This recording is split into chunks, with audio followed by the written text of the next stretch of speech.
Snicker of Magic, Chapter 9. "Charlie Sue," hollered Oliver, "could you bring me a—" Before he could finish, Charlie Sue bumped the door open with her hip. She set down another glass ice cream dish and a new carton of ice cream on the table. Blackberry Sunrise. "You're a wonder," Oliver said to her. "And don't you forget it," Charlie Sue said with a nod.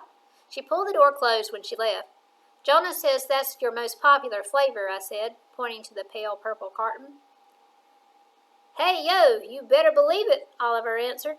"People buy it by the gallon because it helps them remember. The problem is that you don't know what kind of memory this ice cream's going to dredge up. We make every carton out of the blackberries that grow wild down by Snapdragon Pond. If you take a bite," he tapped the carton with a spoon, "and the blackberries taste sweet, you remember something good. But if you take a bite and the blackberries are sour, well, that means you're about to have a sad memory. Remembering is still important, though, no matter if it's good or bad. You want to try it?" "I'd better not." I shook my head, because there was one memory in particular I'd worked too hard to forget. Oliver nodded. "Jonah says you'd like to know about the beetle." "And the brothers Threadbare," I said, trying to sound casual. "I know plenty about both," Oliver said, "as long as I have some Blackberry Sunrise to help me along." Oliver's shoulders slumped as he took his first bite. I wonder how good a memory could possibly be if it weighted so heavy against him. Oliver began. "I was a rotten kid, Miss Felicity, spoiled, self-centered, and careless. Honest truth, I used to sit up in that very window and shoot every dove that flew past here, just for meanness' sake. My mama said that was an awful offense, to shoot a dove. I told her people did it, and they've been doing it forever. She said 1,000 people doing a thing didn't make it right. She said doves were sweet birds. They're small and gentle, and they only want to sing. She said that whenever you see a dove, that means hope's coming down. Where's the sport," my mother asked, "in shooting a creature so sweet?" Oliver sighed. Her words stuck to me, even though I pretended they didn't, 'cause I wasn't just mean to doves. I was mean to people, too. "But all that changed," Jonah interrupted. He pushed away his empty ice cream glass. "You always spend too much time on the before parts, Oliver. Tell Felicity about the good. Tell her about the woman preacher who changed the course of your days." A sad smile stretched over Oliver's face. Her name was L.D. May Cotton, and she was, indeed, a traveling preacher. She drove a red pickup truck from Knoxville, Tennessee, all up through the Appalachian Mountains. When she came here, to Midnight Gulch, some folks got real backward over it. "Law's sakes," they said, "a woman preacher? It ain't right." "What's wrong with being a woman preacher?" I said. "I think that's awesome." "So did I," Oliver grinned. "Eventually." He ate another spoonful of Blackberry Sunrise, but honestly, the reason I first drove out to the fairgrounds to listen to her speak was to see if the crowd might start heckling and hollering and teasing her. And if they did, I figured I'd jump right in, just to have something to do. "But then," Jonah butted in, rushing Oliver along, "but then I got flabbergasted when I saw her," Oliver admitted, and I couldn't say a word. "Firstly, I liked the way she talked, gentle as a songbird, but mostly I got tongue-tied 'cause she was the prettiest thing I'd ever seen."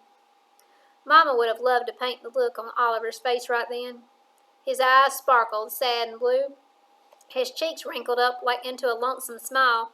If the midnight moon could smile, it would look just the same as Oliver's. Two words arched over her shiny head. L.D. May, his shiny head. Her name looked as pretty as writing in a storybook. I watched the letters of her name curve and stretch, taking up all the space in the room before they faded away. "Sweet L.D. May," Oliver sighed. The way he said her name made my heart cramp. In all my years of word collecting, I've learned this to be a tried and true fact. I can very often tell how much a person loves another person by the way they say their name. I think that's one of the best feelings in the world, when you know your name is safe in another person's mouth. When you know they'll never shout it out like a cuss word, but say it or whisper it like a once upon a time. Oliver sighed again and said, "I stood there and listened to L.D. May talk about heaven and hope and love. I'd never cared much for that sort of talk in a church house, but I could have listened to her for hours. I got so caught up in what she was saying that I didn't even realize she'd come to stand right in front of me. She was a tiny thing, probably no taller than you, Felicity, no bigger than a dove. I saw a feisty spark in her eyes, and I thought, this is it. This crazy preacher lady's about to tell me what's what. Did she? I asked. No, ma'am, said Oliver. He leaned up on his forearms. I could see his tattoo clearly now, a dove with ink-black wings. Eldy May reached out for me. He tapped his chest, pressed her hand right over my heart, and she said to me, God ain't forgotten about you, Oliver Weatherly. He doesn't forget anybody. Hope's coming down. What'd you say back? I sighed. I laughed in her face, Oliver admitted, but she didn't look offended. She went back to preaching, and I drove home as fast as I could. I fell asleep underneath that very window. Oliver pointed towards the second story again. And when I woke up the next morning, that's when I saw the shadow. Oliver fluttered his fingers in front of his face, just weaving back and forth across the room. I glanced out the window, and hey, yo, as sure as I live and breathe, there was a hot air balloon sweeping back and forth across the sunrise. I staggered outside just in time to see it crash land in my front yard, honest truth. As Oliver spoke, my mind called up a peculiar memory. The picture of my on my Aunt Cleo's wall. The sad man beside the hot air balloon. Who was in the balloon? I whispered. An old man, Oliver said. A very, very old man. He was a stout-looking fellow, though, despite his age. He tumbled out of the balloon basket and shook the dust out of his thick white hair, cussing up a firestorm of words until he looked at me. Then his eyes opened as wide, big as gumballs. That old man put his hand over his heart and blinked at me like I might disappear. And then he said, Barry? I said to him, Yes, sir. But then I corrected myself real quick.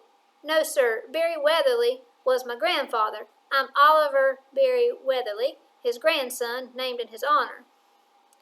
Hey-o, Oliver sighed, taking another bite of blackberry sunrise. That man looked like he might fall over dead when I told him that. He kept his hand pressed against his heart when he said, What do you mean, was your grandfather? And I told him that I'd never actually seen Barry Weatherly.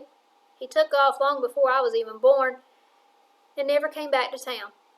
Oliver shook his head sadly. Those words barely left my mouth before the balloon man started crying. I'll never forget the big tears rolling down his face. You look so much like Barry, he said to me. I reached over and patted Oliver's tattooed arm. What'd you say back? Oliver sighed. I got feisty with him, I admit. I asked him how the heck he knew my Grandpa Barry and where the heck he came from, and why the heck he'd crashed a balloon into my yard. That old man looked me right in the eye and said, I come from everywhere now, but before that I came from this town. I landed my balloon here because I have words worth saying, and I knew your grandfather. I know your grandfather because he's my brother. I put down the carton of chocolate orange switcheroo with a thud. So that means... My eyebrows raised so high I thought they might float off my forehead. That man was... Oliver settled back into his chair. You remember how I told you there's always more to the story than what you hear? Well, this is exactly what I was talking about. Most people in this town only know the story of the duel. Oliver looked up towards the second-story window with a sad sparkle in his eyes. They don't know about the day Stone Weatherly came back to Midnight Gulch.